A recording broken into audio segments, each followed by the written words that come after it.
Tansei adventurers. So today's a different kind of a video, and instead of looking at a book, we're going to look at a game, and specifically a very old school kind of game. Now, I first encountered microcomputers, personal computers, in the 70s.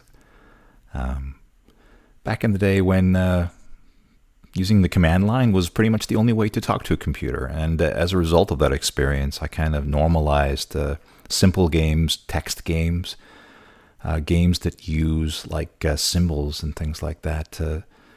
So, yeah. And I still have some of that affection when I think back of old Infocom text-based games like The Hitchhiker's Guide to the Galaxy.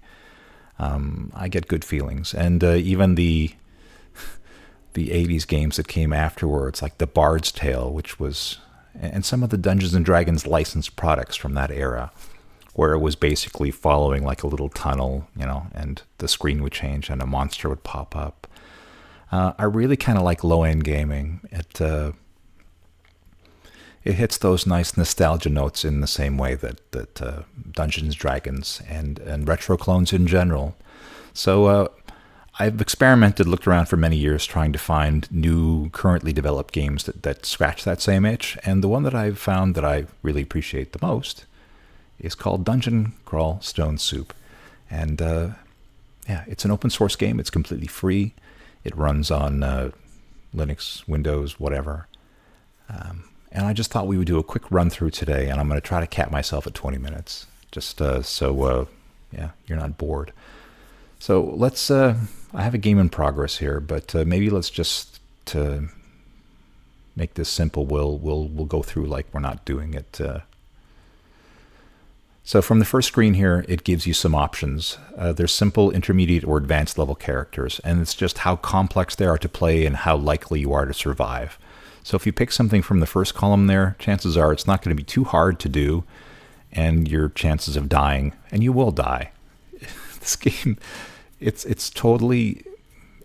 great testament to old school play, in that if you don't do things like retreat or manage your hit points, make sure that you have adequate healing potions and stuff like that, you will die. You will die.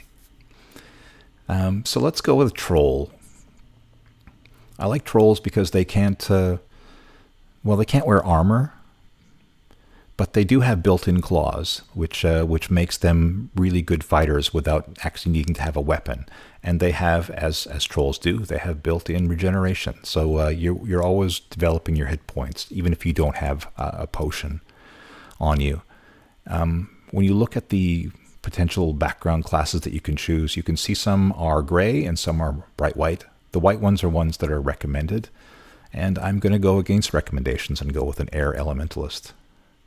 What is your name today? My name is Gurk. We're going to go with Gurk. I don't know if that's a good troll name. What can I say? I panicked. So, see, I'm already leaving, and I'm not explaining what I'm doing. So you can use, you can click on items here in order to invoke commands. But what I found really useful is to actually instead learn some of the keyboard shortcuts. That could be super helpful. For the longest time, see here, Shift, question mark, and question mark again for the list of commands. I went through this and I actually wrote down some of the common commands, keyboard shortcuts that I used on a regular basis. And I would just, as I was playing the game, I would look up at my little cheat sheet every once in a while until it started just to become muscle memory and I knew exactly what to do. So the first thing that I'll teach you about exploring in this game is lowercase o. And that's another important thing, is that the keyboard is case sensitive. So an uppercase O means something different from a lowercase o. Lowercase o is auto explore, which is weird because auto, that's an A word, right? Anyway, it becomes less weird the more you do it. So lowercase o just sends me looking through the dungeon in places that I haven't been before. And eventually, if you just keep pressing O, it'll take you all around and you'll get to all parts here. So the first thing that I can see here is that there are some embroidered gloves. And the problem with me using this would be excellent if I was a human fighter character because it would add to my armor class. And you can see up in the upper right corner there's my stat block. AC armor class, EV is evasion, like dexterity, how quickly you can outrun stuff. SH for shield, and that can be from magical protection or from an actual shield, a buckler, a standard shield, or a tower shield. In any case, because I am a troll character and I'm using my claws as weapons, I will actually remove my ability to do damage if I were to wear those. So what I'm going to do is I'm going to leave that right there. I'm going to exit. I'm going to press Shift and C to close that door. And now I'm going to press O to auto-explore. Now, what did I pick up there? Okay, I picked up a scroll. Look down in the corner there. It says 2 scrolls labeled blah. So lowercase I brings up inventory. And you can see that this is everything that I have right now. I have a potion of magic, which for a spellcaster is super helpful. The robe that I'm wearing, and 2 scrolls. So the way to determine unknown, every item that you find that's magical will be probably will be unidentified, and you'll need to identify it. Scrolls will always have one of these nonsense names. And the easiest way to determine what a magic item is actually through well, you can either try it and see what it does. That's one way. Or you can find identification scrolls. And what I've noticed is that you tend to accumulate a lot of identify scrolls.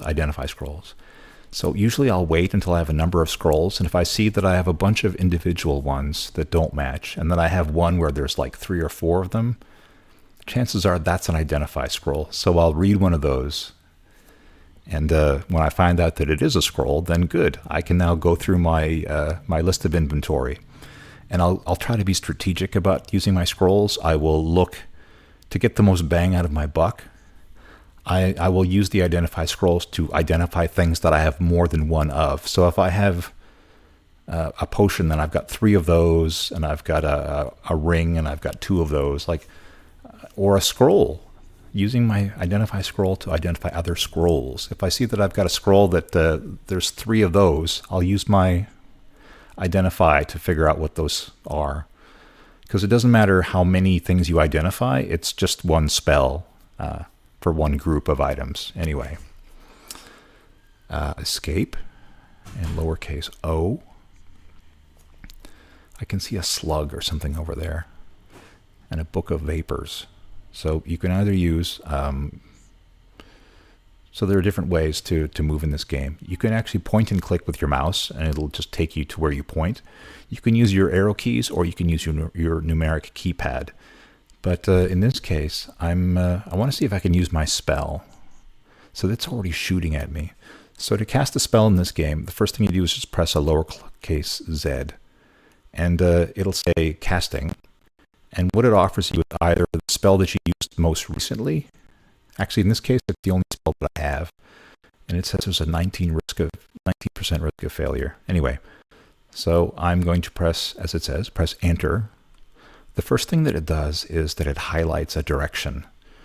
And it does that because these spells are directional, and you can actually choose where you, within a range, where you want to point it at. So, and this can be helpful if you're shooting at a group.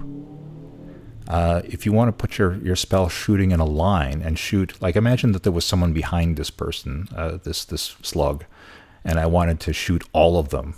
You could actually aim for the last person in line, and maybe your spell actually would affect all of them, like shooting through them like a bullet.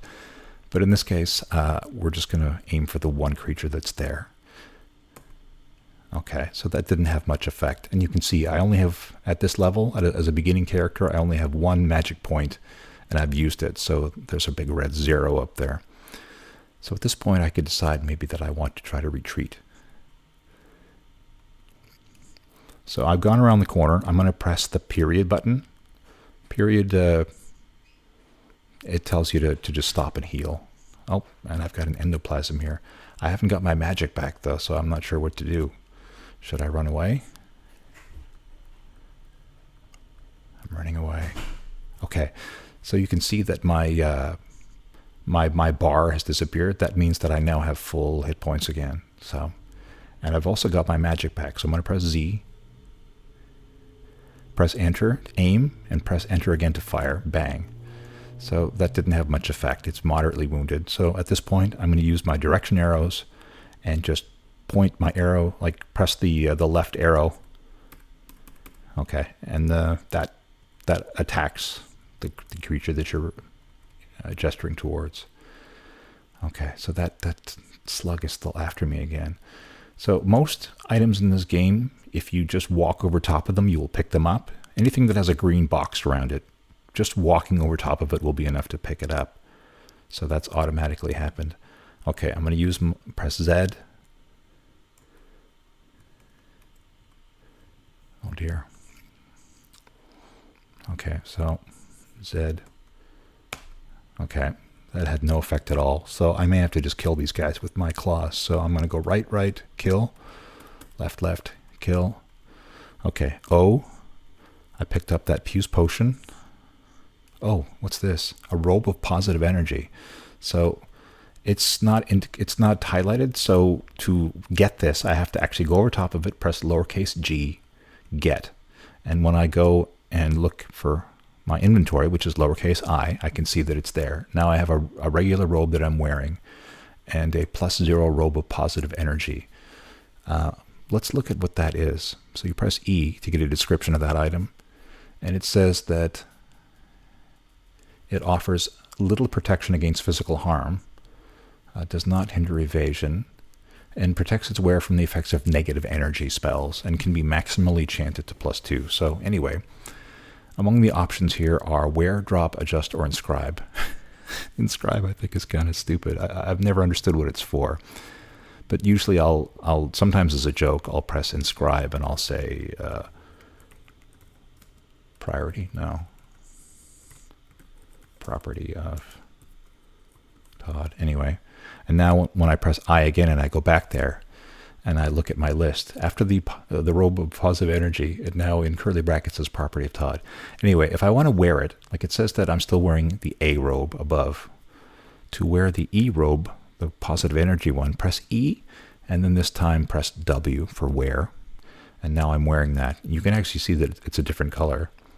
So I'm going to go here, I'm going to press D to drop, and then I'm going to drop this robe. Press enter, and there, I've now dropped that robe. Now I'll press O. I'm back to auto explore mode. I've hit a scroll. There's this is some sort of a spell book, and because I've seen a monster, even though I've walked over top of it, it's not allowing me to pick it up. I can still manually get it. If I kill the monster, then I would be able to just walk over this and would pick it up automatically. But if you've seen a monster, it temporarily stops you from picking items up unless you do it manually. So I'm going to press G, and now I picked that book up. So I'm going to press down arrow. I'm just going to try to kill him with my claws because I don't feel like casting a spell just now. Okay, so I'm in a graveyard. I see that this is a faded altar of an unknown god.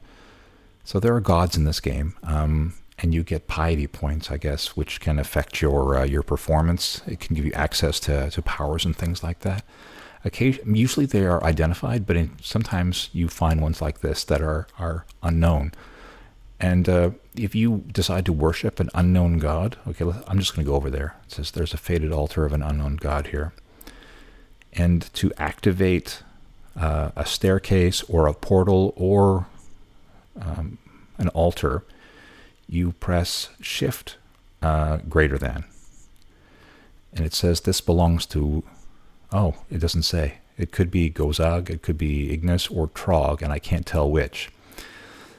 So depending on which god it is, they may or may not actually be helpful to a spellcasting character. So I'm going to decide not to worship, take that chance. I'm going to press escape and I'm going to get out of here. What I will do though is go down and grab this book here. and because there's a monster there, it wouldn't let me pick it up. So let's Z, enter. Okay, I used my 1 spell point, didn't do anything, so now I'm going to press left arrow to use my claws. Okay, and if you need to heal, you press period. Just press period. I think it's period. Anyway,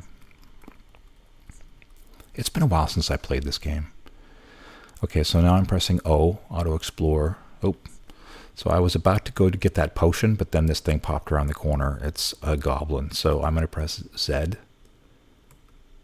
Enter. So that had no... Not only did that have no effect, it says you are very lightly contaminated with residual magic, and that's because of the risk of failure there. It says 19%. So that spell did not work, and it's contaminated me. And while you're contaminated, it actually prevents you from being able to do to do spells effectively. So anyway, that pretty much leaves me either have to run or to attack. So I'm going to go forward, use my claws, and attack this guy. And he's now croaked. And I walked over top of that potion. Okay, and press O, and I'll go back to auto exploring. So there's a dagger of venom, so that's interesting. Ordinarily I wouldn't use a weapon, but a poison dagger actually is probably more effective than even my goblin claws. So I'm going to go, and it's not highlighted, so I have to pick this up manually. So I go over top, I press G, lowercase g, and now if I go to my, press I for inventory, I now see that I have a dagger of venom. So I press F to bring that up, and then W to wield it. And now if you look up on the upper corner there, Gurk the Gusty, my main weapon that's highlighted is a dagger +2 of venom. So anyway, I'm going to see what effect that has. Poison is great in this game. So I'm just going to try to kill these guys with the dagger. And I really recommend that when there are multiple enemies come after you, try to wedge yourself into a passageway like this where only one can get you at a time. It's super helpful. So we're coming up to about 20 minutes. I'm going to cap it at 20 minutes, but let's see here. Okay, so I've killed a whole bunch of those guys. I'm going to try to do rush here a little bit, get some more stuff. Okay, so there's another thing. It's sleeping. So I pressed G to get what I was holding, and that was enough to wake it up. Oh, Lord. So, okay. Using my arrow keys to kill. Okay, I wanted to demonstrate using stairs. So, your greater than, less than symbols are to go up and down stairs. So, greater than. So, I press Shift, greater than, that goes down. And when you're escaping, because your hit points are low, changing levels is an excellent way to do it. Assuming there's nothing at the bottom waiting for you, it's a good place to hang out, get your strength back, and then go back on the stairs, Shift, less than to go up. And always good to try to finish your levels one at a time. Sometimes you'll run across a teleport trap, and it'll send you to, like, down a couple levels. Always try to get back up and finish every level, because the levels get difficult as you go down, and you really need to get the hit points or to get the experience from defeating a previous level before you start to go to an even more difficult level further down. Okay, so at this point I'm not doing a lot of spell casting. I'm just using my claw or my dagger to kill everything that I run across. From a distance, though, sometimes I still like spells. I like the shock spell because it works from a distance, so I'm going to see if I can kill this bat. And I have 3 magic points now, so that didn't work. I contaminated myself. Okay, so I'm going to press... You press period to rest, and that includes getting your spell points back. But anyway, my magical contaminations has faded away, so now I'm going to try to... Oh, wait, he's gone. He's gone. Darn it. I was going to try to kill him again with my spell. Okay, I'm going to try to do some spells here. Oh gosh, I'm almost at 20 minutes, and I promised I'd stop. Okay, so I'm getting some gold. Done exploring. So yeah, at this point I've killed, or at least I've killed everything that I've encountered. It's not to say that I haven't accidentally missed some monsters that were in a different part as I was exploring a different part, but I will press Shift greater than to go down a level, and yeah, keep exploring. So anyway, it's Dungeon Crawl Stone Soup. Every version they changed some things. In some previous versions, it was necessary to eat in order to not die of starvation. And you'd find things like pizza and fruit and all kinds of stuff in the dungeon, and you would have to eat it. And if there was nothing else to eat, you would have to kill monsters and eat those. And I kind of missed that function. They've rolled it out. It's not in the more recent versions. So not only is it good to grab the current version of this, but if you can find previous releases of this software, it's fun to go back and see what's changed. The gods have changed, monsters have changed, classes and races have changed, and each game is like a little adventure in itself, because they're constantly kind of modifying it with every release, every major release, in order to just keep it fresh for people like me that have been playing it for years. In any case, I love this game, and I hope you enjoy it if you try it.